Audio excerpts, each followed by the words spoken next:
साहब, पाकिस्तान तहरीक इंसाफ ने इस मुलाकात को कैसे देखा है? बिस्मिल्लाहिर्रहमानिर्रहीम। देखिए, बहरहाल मुलाकात तो पाकिस्तान के हक में है। एक उन्होंने बड़ी इज्जत से आर्मी चीफ को वहाँ पे जब बुलाया भी और उनसे जब लंच के ऊपर 2 घंटे की मुलाकात का मतलब ये है कि रीजनल इशू जो है ख़ास तौर पे जंग के हवाले से, क्योंकि पाकिस्तान का जो ताल्लुक़ है ईरान के साथ वो तारीख़ी ताल्लुक़ है। आपको याद होगा कि आज से बहुत पहले जब अयूब खान के ज़माने में RCD बनी थी, आपको वो उसमें पाकिस्तान, ईरान और टर्की शामिल थे और वो बहुत बड़ी एक ऑर्गेनाइजेशन उस वक्त बनी थी। तो इसलिए बड़ा पुराना ये एक इनका ताल्लुक़ और राब्ते हैं हमारे। और फिर उसके बाद हमारा एक इस्लामी नुक्ता नज़र से भी एक बहुत करीबी राब्ता है। तो उन्होंने ये ख़ास तौर पे ये सारी चीज़ें, क्योंकि एक बड़ा क्रिटिकल फैसला है जो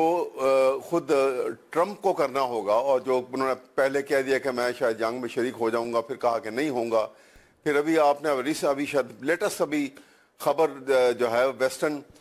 मीडिया में यूके के टीवी के ऊपर आ गई थी कि उन्होंने दस्तखत कर दिए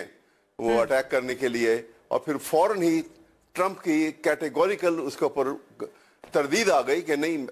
दस्तखत नहीं किए और वो जंग में शरीक नहीं होंगे। तो ये सारे फैसले, अब सवाल ये, और एक बड़ी इंपॉर्टेंट चीज, एक बड़ा इंपॉर्टेंट एस्पेक्ट भी है इसके अंदर, वो ये है कि देखिए ये जहां तक तो इंडिया पाकिस्तान की जंग थी और वो उसमें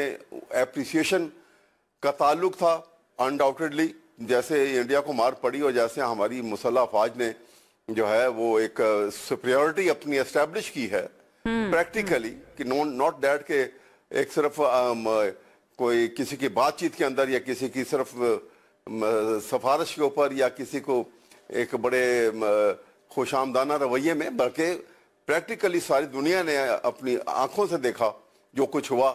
और जो हालात पैदा हुए। तो इस सारी सूरत हाल वो तो अपनी जगह पे दुरुस्त है, लेकिन अमेरिका ने एज यूजुअल एक काम जो किया कि वो पाकिस्तान में फौजी जब भी किसी ऐसी हैसियत में आता है कि जहाँ पे वो पाकिस्तान की पॉलिटिकल अथॉरिटी को एक्सरसाइज कर रहा होता है, तो वो उससे बुला के बात करते हैं और हुकूमत को इग्नोर कर देते हैं। यहाँ भी ऐसे ही हुआ है। आप देखिए ना कि पॉलिटिकल गवर्नमेंट जो है, अब ये अगर ईरान और ईरान के मुतालिक या रीजनल पॉलिटिकल चेंज जो आने वाली है, ये पॉसिबल क्या क्या हो सकता है, उसके ऊपर बात होनी थी। तो फैसला तो गवर्नमेंट के होने हैं ना उसके बड़ा अहम